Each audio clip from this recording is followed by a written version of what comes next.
Hi guys, welcome back to my YouTube channel. Today I'm going to discuss about our second part on cost of capital. So our second part of cost of capital is going to be on detailed discussions about various specific cost of capitals and on the meaning of what is explicit cost and implicit cost, and some knowledge about capital asset pricing model. So guys, please continue listening to my video till the end, and if you guys like my video, please press the like button.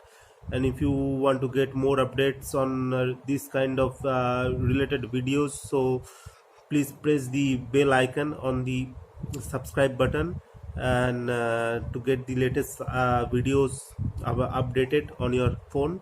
And today our discussion is going to be on what is explicit cost, what is implicit cost, and various cost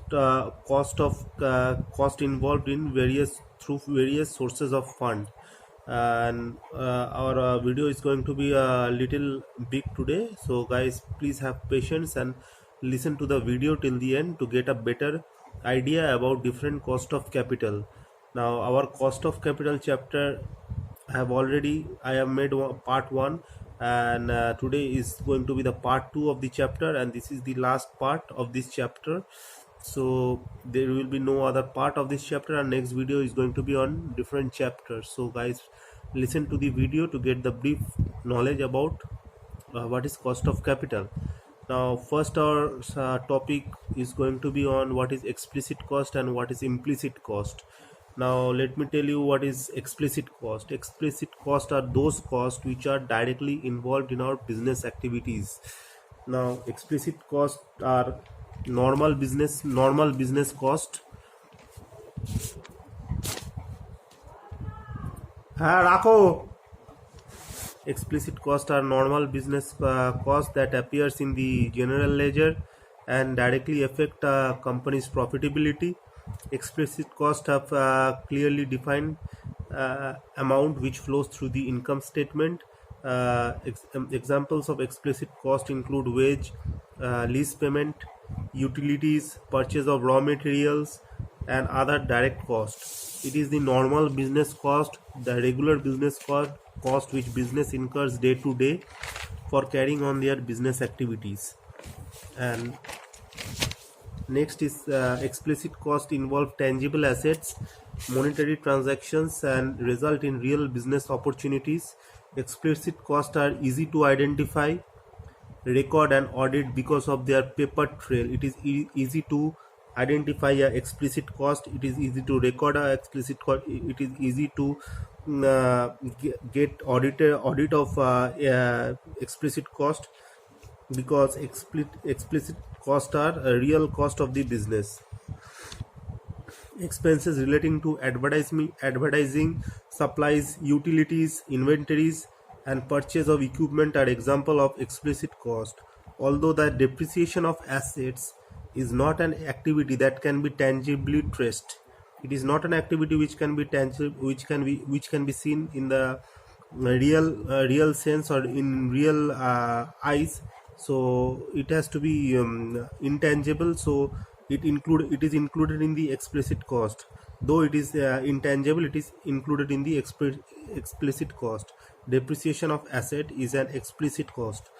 Although the depreciation of asset is not an activity that can be tangibly traced, depreciation expenses is an explicit cost because it relates to cost of underlying assets. Because it is related to an asset, so thus we are considering it in the explicit cost owned by the company. Now coming to what is implicit cost. Implicit costs are not clearly defined. They often deals with intangible assets and as described as the opportunity cost. An example of implicit cost is time spent on activity of a business that could be better spent on different pursuit. Time has been spent by a business on an activity to choose whether it is going to be a profitable business or not. The time spent could have been spent on any other activities which is more profitable. So the time loss is known as the implicit cost involved of a company.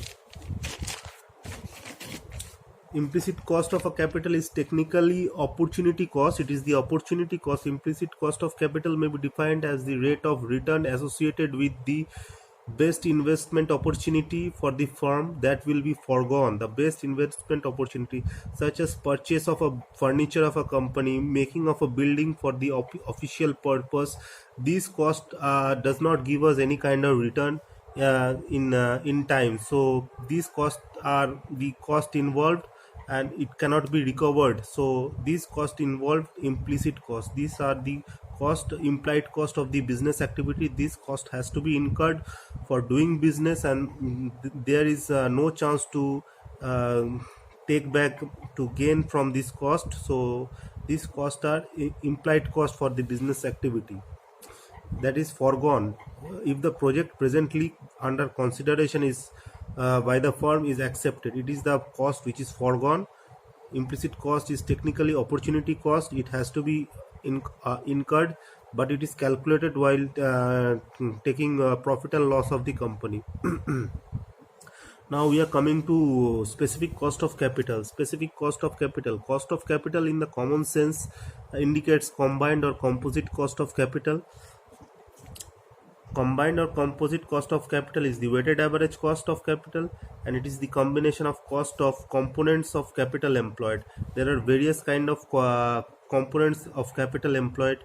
The components of capital employed are long-term loans, equity share capital, preference share capital, retained earnings, reserves and surplus. Each and every combined capital involves cost or has cost for the providers of each component of their capital has the minimum expectation in terms of return on their investment. Computation of combined cost of capital requires computation of specific cost of capital. So specific cost of capital is the cost involved. Is the cost involved of the including the cost of debt, redeemable debt, irredeemable debt, cost of preference shares, cost of equity shares. Now next is cost of retained earnings, weighted average cost of capital, and marginal cost of capital. So we are going to discuss one by one what are these things, brief discussions about these various cost of specific cost of capitals. Now specific cost of capital, we have already seen this, the weighted the total of this all these cost is the weighted average cost of capital, and we will discuss it by breaking it. So first we will discuss about what is cost of debt.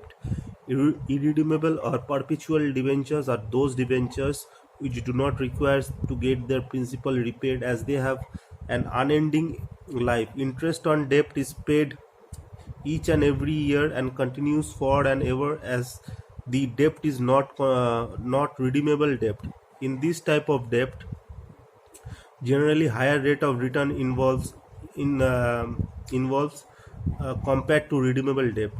Interest on debt is an allowable expenditure as per the income tax rule and is considered as tax deductible item. Now, what is irredeemable or perpetual debt? It is not redeemed within the specific period of time. The company is not bound to pay the amount invested by the debenture holders within the specific period of time, and they are bound to get the interest on yearly basis or per month basis according to their contract. So the cost involved in paying the interest of the debenture holder is known as the cost of the debentures. And what is redeemable debentures? Redeemable when the principal amount is repaid after a certain period of time. The debt is known as redeemable debentures. Irredeemable debentures are those debts where the principal amount is not to be paid within the certain specific period of time, and the company is not bound to pay any kind of principal amount, but they are getting their interest time to time. Now coming to cost of preference shares. What is cost of preference shares? The dividend payable to the preference shareholders on their investment in a firm as a preference share capital is treated as the cost of preference shares, that is KP. Unlike interest on debt, dividend on preference share capital is not must. The firm may decide not to pay preference dividend due to insufficiency of profit after tax or due to other reasons. The firm is not liable to pay preferential dividend due to insufficiency of profit after tax or due to other reasons. But as per Companies Act, the firm cannot pay dividend to equity shareholders without paying the dividend to the preference shareholders. The firm must pay the preference shareholder dividend first before paying any dividend to the equity shareholders. The dividend payable to the preference shareholders is treated as the preference dividend.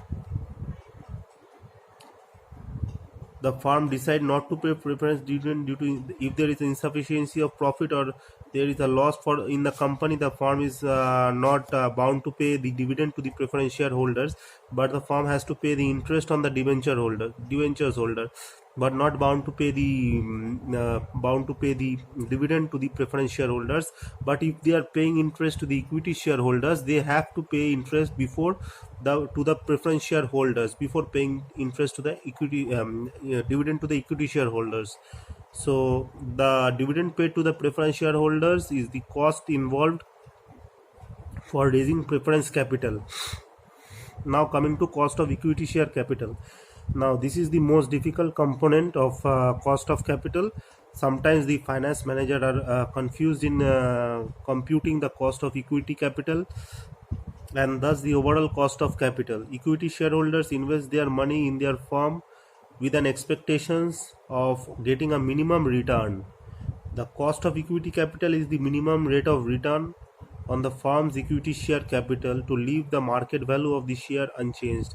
The minimum expectation of a person who is investing as an equity shareholder in a company to get some minimum return on their investment, so that the value of the firm does not fall down or remain unchanged. Rate of return on equity share capital is calculated. The rate of return on equity share is calculated by dividing EAES, that is earning available to the equity shareholder after paying the interest to the debenture holder, after paying interest dividend to the preference shareholders, after paying the tax. The remaining profits are to be paid to the equity shareholders at the last, and that is known as EAES. EAES is earning available to the equity shareholders divided by the preference share capital. If we divide EAES by preference share capital, we will get the return to be paid to the equity shareholder. That is the rate of return to be paid to the equity shareholders. Equity shareholders are also called the residual owner of the firm. They are to be paid at the entire last they have to be paid, or they may not be paid. The company can keep some retained earnings for their next future business activities also. Now coming to the cost of retained earnings. Apparently retained earnings is the earning which the company saves from their earning available to the equity shareholders.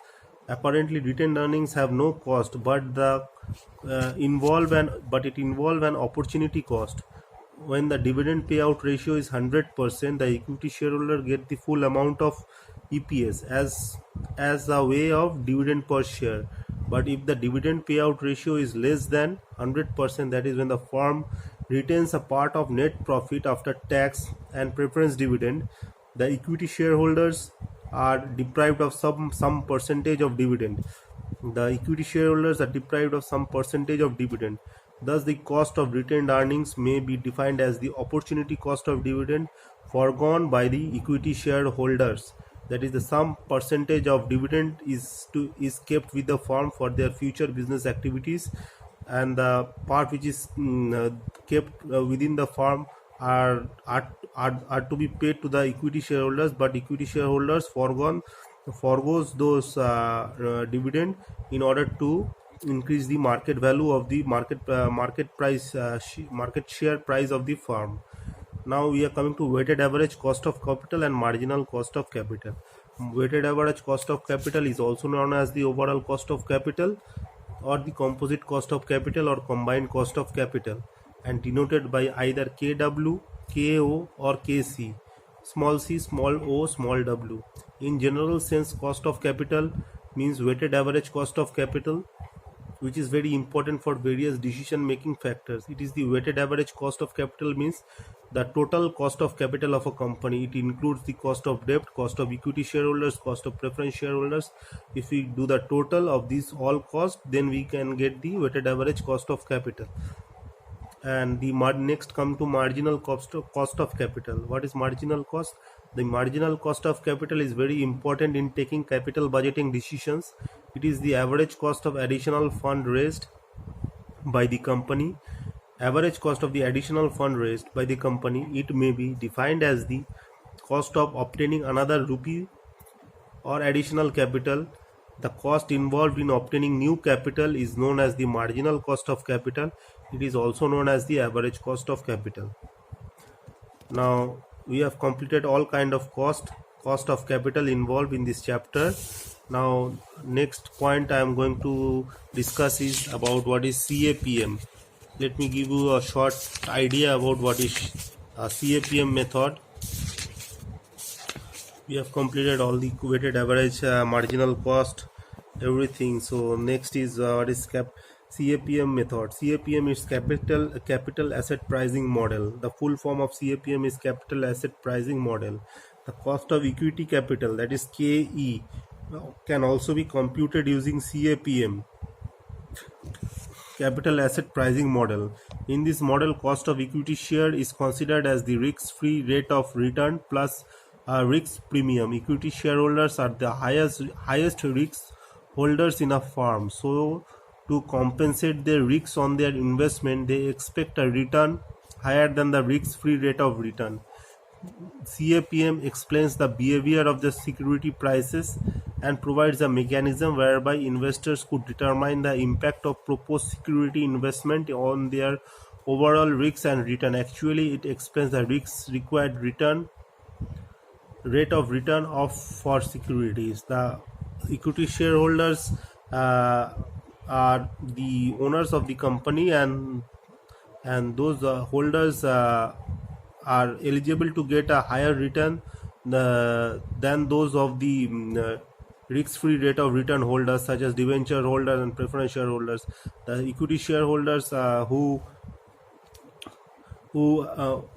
undertakes the maximum risks, and so they expect a higher return than those of the other shareholders. So their shareholders, the calculation of the cost of equity capital can be done through capital asset pricing model, that is CAPM model.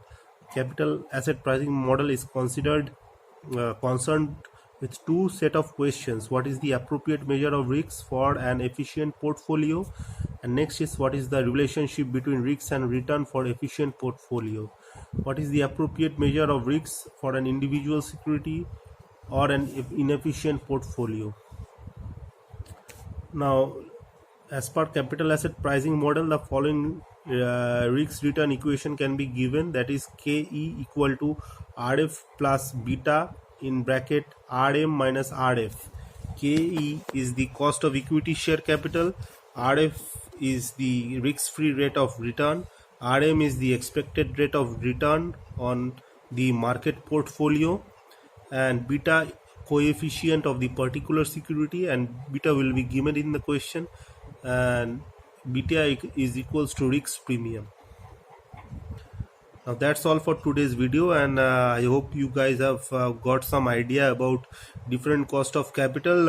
If you like the video, please press the like button and continue watching more, and want to get more video updates, please press the bell icon, and thank you for listening the video. That's all for today. Good night.